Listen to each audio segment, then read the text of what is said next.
Hello, I'm Carolyn Menteith, dog trainer and behaviourist, and I'd like to welcome you to this series of videos produced by Argyria Pet Insurance to make sure that you and your dog have the perfect relationship. In this video, we're going to look at toilet training your puppy so you can see just how easy it is. One of the things that often worries new puppy owners the most is toilet training. The good news is that puppies come pre-programmed to be toilet trained. If you watch any litter of pups, even as young as 4 weeks old, you'll see that mum has already taught them to leave the bed or the sleeping area when they need to go to the toilet. So how do you make sure you get it right when you bring your puppy home? Simple. Just follow the rules mum has already taught and build on them. Puppies should already know not to dirty their sleeping area, and so success to good toilet training is to limit the area the puppy has to sleep in. If they have access to a whole room at night, it's very easy to sneak off into a corner and use that as a toilet area and still keep their bed clean. Crate training your pup will simplify toilet training at night. The puppy won't want to soil the crate, so they'll do their best to hang on and wait to go outside the bed as mum taught them. If you don't like the idea of a crate, you can set up a puppy pen, but don't make it so big that they can sleep at one end and use the other room as the bathroom. You must always, however, be aware that a young pup cannot hang on for very long, and nor should you expect them to. You have to play your part, and a big part it is too. Don't feed their last feed too late in the evening. This way the amount of poo will be limited.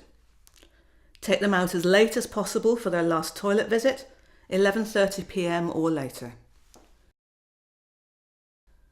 Get up in the middle of the night, perhaps 3 a.m, and take them out again. Yes, I do mean that, but this won't last for long. Get up early in the morning, 6 a.m-ish, and take them out straight away. And no matter what time of the day or night, go with your puppy. Don't just open the door. You need to be able to reward every toilet success immediately with a treat.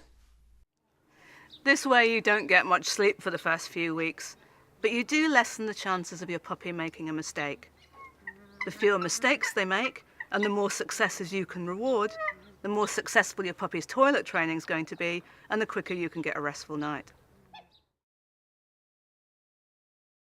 During the day, keep your puppy close to you so you can watch them. You can use a crate, a puppy pen, even a house line tied to your belt, or just watch them like a hawk. If you choose to use a crate, keep crate time to a minimum. They can be invaluable training aids, but they're not an alternative to you spending time with your puppy or as a way for you to routinely leave them alone.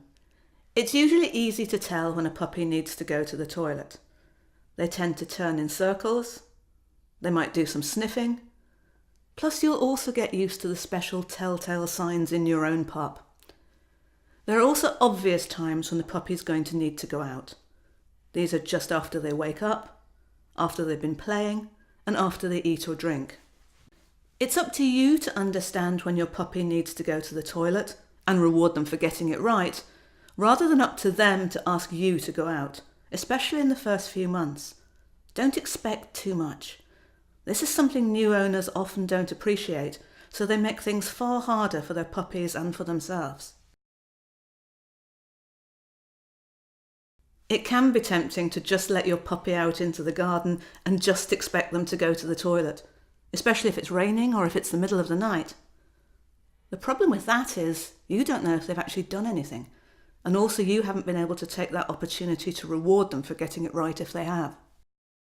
This could mean that your puppy either comes back into the house still needing to go, which could lead to them making a mistake, or you haven't been able to reinforce your puppy's success, which means their toilet training will take longer.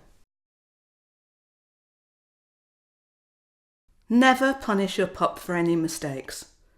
These hiccups are your fault for not being watchful enough or expecting too much. Give your puppy plenty of praise when they get it right, and ignore them when they slip up. Make life as simple as possible for your pup. They're only a baby and they need to feel that their new life as a family dog is fun, not fraught with potential failure.